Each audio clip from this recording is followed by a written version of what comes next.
The next section we're going to talk about is acquired immunity. Acquired immunity can be brought about naturally through an infection or through medical intervention. So either you can be naturally exposed to an antibody or you can be artificially exposed to it through we'll get into that. So there are two types of acquired immunity. There's active and passive acquired immunity. In active immunity, the individual's body makes antibodies against a particular antigen. This can happen through natural infection or through immunization that involves vaccines. Vaccines contain antigens from the pathogen or potentially the pathogen itself. In the event that they contain the pathogen itself, the pathogen is going to be treated so it can no longer cause disease. Usually this is by heat treating it, killing it off, so it contains the antigens but not any sort of active vital substance. The first exposure to an antigen produces what is known as a primary response. A second exposure induces a secondary response. And so that primary response is really just the very first time you respond to a particular pathogen.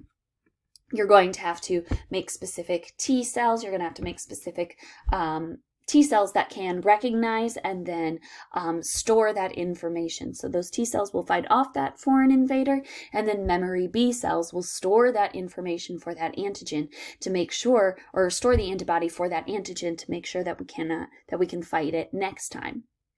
A secondary response is going to be when we call up those memory B cells to initiate a faster response. In order to induce this, sometimes we're going to rely heavily on our memory lymphocytes, those B lymphocytes, but we can also use booster shots to kind of help induce a secondary response to make sure that our bodies stay in fighting shape, ready to go. Passive immunity is a little bit different. In passive immunity, the individual is given the antibodies directly. So we're not giving them antigens and having the body initiate a response. Instead, we're giving them the antibodies directly to combat the disease. Now, since these antibodies are not being produced by the individual's plasma cells, passive immunity is temporary. So it can fight off that infection that time, but you're not going to be producing your own memory cells to fight off the infection next time. So for example, newborn infants are passively immune to some diseases because the Ig antibodies have crossed the placenta from the mother's blood. Breastfeeding prolongs this natural passive immunity because IgG and IgA antibodies are present in mother's milk.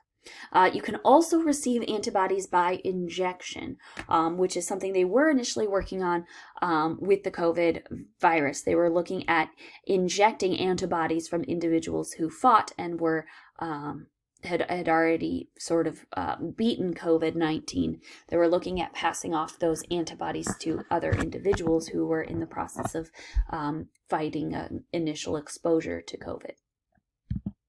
So you should be able to define acquired immunity and give a few examples, and then describe how passive immunity is developed.